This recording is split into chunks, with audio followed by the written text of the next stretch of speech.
আমার গানের প্রথম ওস্তাদ ছিলেন সাধনা মিত্র এবং সেকেন্ড আমি আমাদের সবার পছন্দের ফেরদৌসা ম্যামের কাছেও শিখেছি।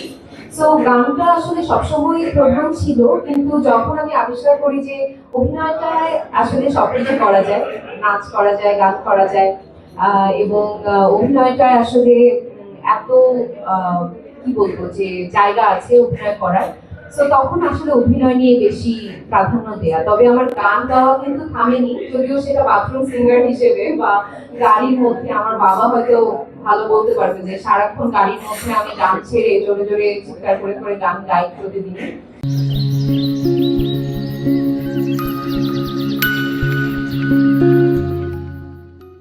তো গান সবসময় সঙ্গে ছিল। আর গানটা প্রথম আবিষ্কার যদি বলি যে এখন প্রফেশনালি গান গাওয়ার ক্ষেত্রে দুজন মানুষের কথা বলতে হয়।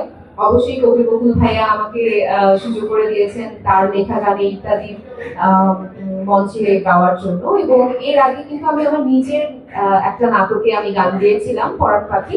সেখানে আমাদের ডিরেক্টর কিন্তু একদিন আমাদের আড্ডায় এরকম গান শুনে সে মাহিন আওলাদের কথা বলছি মাহিন আওলাদের কথা বলছি। সো তিনিও কিন্তু আমাকে সুযোগ করে দিয়েছিলেন। আর এই আজকের এই মিউজিক ভিডিওটা একদমই প্ল্যান ছাড়া আমি বলবো, আমি এটা একদমই ভাবিনি, এটা পুরোটাই কবি বকুল ভাইয়ের মাথা থেকেই এসেছে। তিনি আমাকে ফোন করে বললেন যে আমি কি আগ্রহী কিনা, এবং আমি সবসময় তিনি যখনই কোনো কিছু বলেন আমি এক কথায় হ্যাঁ বলে দিই, কারণ আমি জানি যে গানের কোয়ালিটি থেকে শুরু করে everything he will make sure.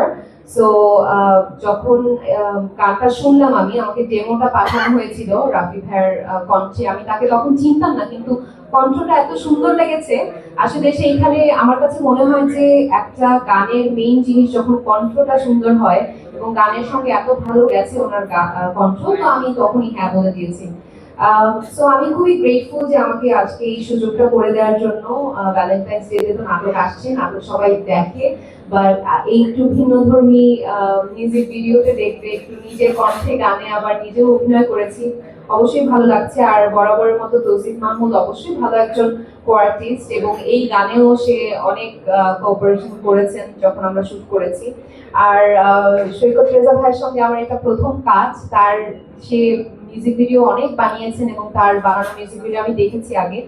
So সবকিছুতে আমার বিশ্বাস ছিল যে আলটিমেটলি রেজাল্ট ভালো হবে, এবং আমি কিন্তু দেখে ফেলছি হ্যাঁ আপনাদের আগে মিউজিক ভিডিওটা আমার কাছে ভালো লেগেছে।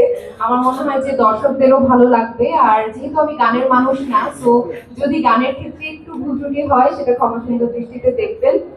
আর আপনাদের জার্নালিস্টদের সবাইকে অনেক অনেক ধন্যবাদ আজকে অনুষ্ঠানে আসার জন্য।